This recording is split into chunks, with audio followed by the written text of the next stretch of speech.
in potentially really positive news, there was a really good election in Iran over the past couple of days. Potentially positive.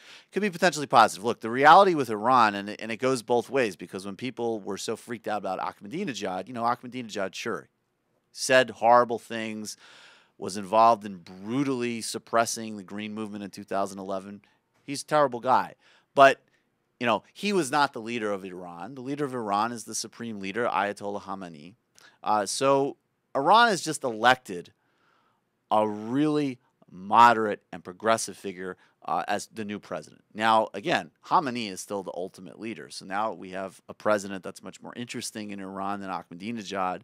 But the authority still rests ultimately with Khamenei. But nonetheless, Iran did elect Rassan Rouhani, who is actually a cleric. It's interesting. He was the most liberal candidate running for president. He was also the only Islamic cleric running.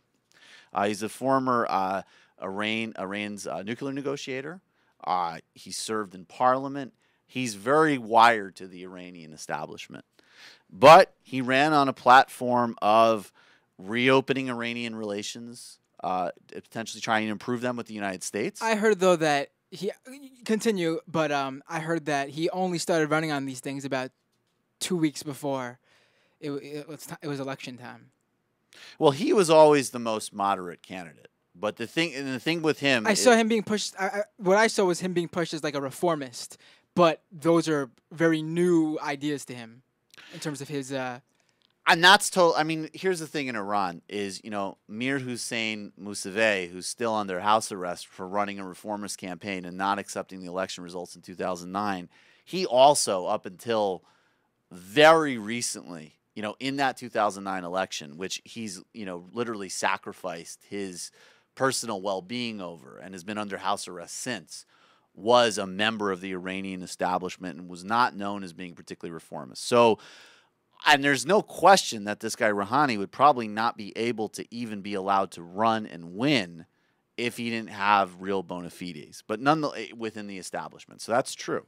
Nonetheless, he's called for attempting to reopen, take steps to improve the relations with the United States. He's called for releasing leaders of the Green Movement who are still in prison under house arrest after what happened in 2009. That's really big. And then the other, really big thing I think is just looking at Iran like any other country with all of its flaws and promises and potentials, and its regular people, obviously. And there's huge youth unemployment there. And there's serious economic problems, partially because of sanctions we have targeted against them, but also because the Iranian government actually pushes. It's a very economically unfair place. It has extreme wealth inequality.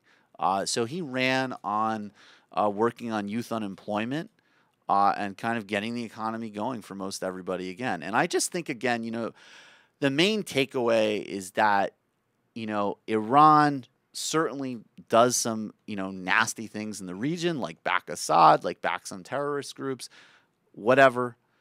It's terrible, it's bad, but the reality is that when you're looking at this regime, this whole myth of Iran run by like these irrational, violence-crazed mullahs who are bent on destroying the Middle East, it's ludicrous, it's silly neocon and all too often neoliberal propaganda. Deals can be struck. Negotiations can happen. This is another positive sign that this is what the population wants. And if the supreme leader let this happen, that means that there's potentially some openness in the Iranian establishment, and it should be moved on. And there should be, enough with the warmongering and the fear-mongering and all the nonsense. We should get moving and see if we could strike a deal here, because a deal is eminently reachable with the Iranians, and that would make the world better for everybody. So that's what's going on in Iran.